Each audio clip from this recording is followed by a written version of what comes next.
Here's the video. I'm going to show you the video because I'm going to tell you right now, it was a stage psyop. So there he is with a Baphomet right here and doing the hand symbols. Charlie James Kirk. So here's his full name. His full name is Charles James Kirk.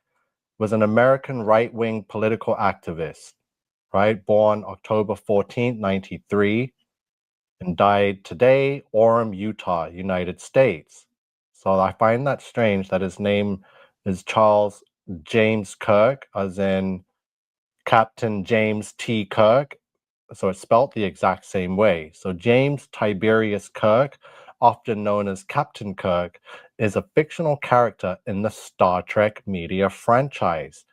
Originally played by Canadian actor William Shatner, Kirk first appeared in Star Trek serving aboard the starship USS Enterprise as captain. So James Kirk and James Kirk, right? So I guess these rituals or sacrifices or whatever they're doing is to lead up to the fake alien invasion, right? All these little things. There's no way this guy's middle name is James Kirk. So Orem, Utah is where it took place, equals 474, which is fallen angel. And I had some 474s up here earlier. So fallen angel is 474. Orem, Utah is 474. A neck wound. So this is our third neck wound now. So do you guys remember Mr. Black Lives Matter? I forget his name. What's his name? George Floyd, sorry. With the officer with the knee on the neck for 8 minutes and 46 seconds. George Floyd. Then we have Irina Zarutska with the stabbing to her neck. And now we have Charlie Kirk with a bullet to his neck. So the three necks, a neck wound is 666. Let's watch the video. I want you to watch this area. I'll try and zoom in as much as I can. I'm going to make sure I play it in the slowest playback speed. Yes, it is. Let's watch this and see what we can see in regards to AI, CGI, just fakery. So look at this mark on his shirt right here. There's a mark there, but watch it. It's going to disappear. And now it ends up on his neck.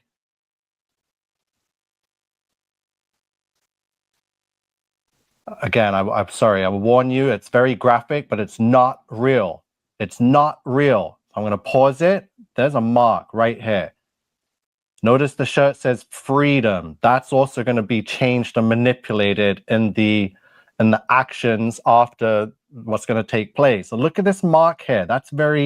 Look at the ring. Notice the ring. I can't zoom in anymore, but there's a ring. It's on the ring finger. So we're going to play it frame by frame. Watch, the ring is there. The mark on the shirt is there. It says freedom. Check his hair.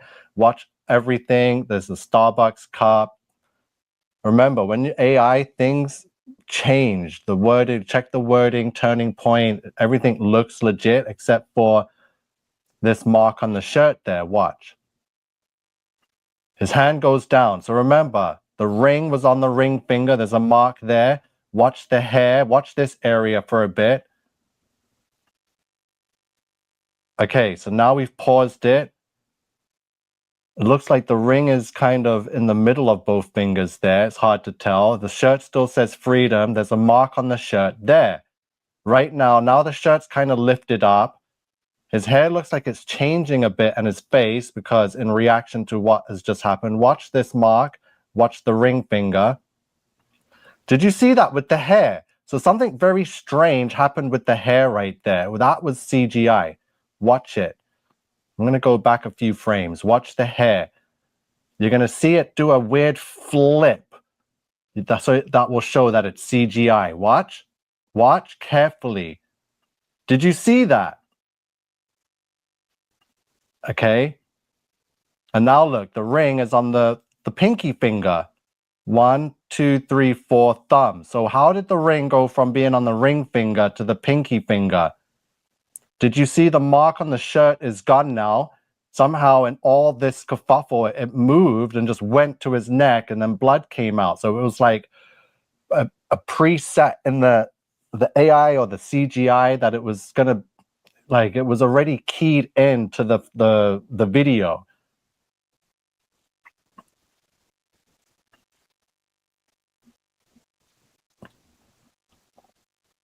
Okay, we're playing it in slow speed. Watch this mark. We're gonna keep watch it as much times as you can. Watch the hair, watch the ring. Sorry, we're gonna go back to the ring finger because that's a big giveaway. The ring is on the ring finger. It's gonna move to the little finger, and this mark right here is gonna move to the neck. I need to try and pause that where the hair does this weird little flick thing. See that? So his whole hair kind of flicks and does this weird warp forward and back. I don't think his hair is that loose. And you see the mark here? It went from here to there on the neckline, and it's going to go from there off the shirt to right here. Pause. Pause. Look, it's disappearing now, and it's going to appear over there. The shirt still says freedom. You can't see the ring or the hand anymore. Look at that. It's gone from here and it's gone to there. The shirt is now says freedom. I know it's kind of folded, so the F should be there, but I don't think it is. Freedom. It doesn't say freedom anymore. That mark that was clearly there on the shirt is now there. Wait for the fingers to come back up. Now the ring is moving onto the pinky finger. The F is still not there. The mark is not there that was there before.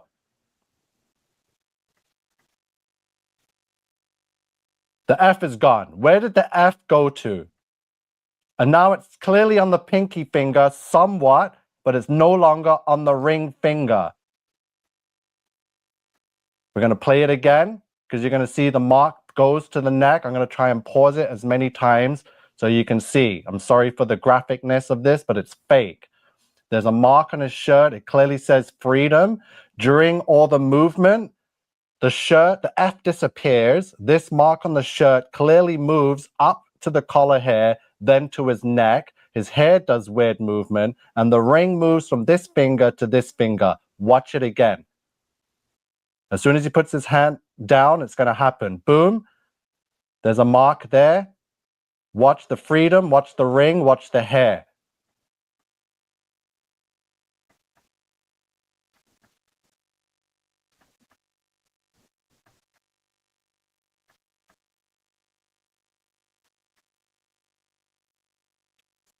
Watch, the mark is already in transit up the shirt towards the neck.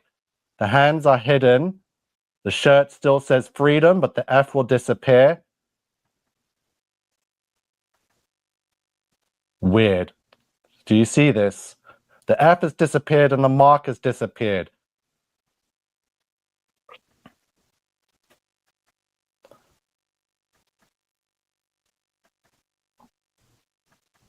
Where's the F? Where's the F? Why is the ring moved? Good afternoon, everyone. Now, I'm sure all of you have noticed online that a lot of people are talking about why are these people allowed to be in this canopy? Why isn't this marked off and taped off as a crime scene? And why is this guy in the white shirt taking the most very important camera down? What you think is the most very important camera there? Why is he taking it down? Well, here's why. Because it's not a crime scene. A crime didn't take place here, and that's not a camera. Now, before I tell you what it is, I want you to get a real good look at it as he's taking it down. Anybody figure out what it is yet? Okay, here's what it is. It's called a hologram projector. And if you don't believe me, you can go look them up online. And they're not cheap. They're not cheap. Usually $20 to $60, $70, $80,000 for these things. And they come in different varieties. Now, Hollywood calls them hologram stage projectors. Now, you see how Charlie's little tent there is a perfect square? And as you can tell, it's 10 foot squared, 10 foot all the way around on each square, and it's about 9 foot tall.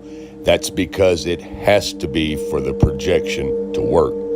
Now, let's explain.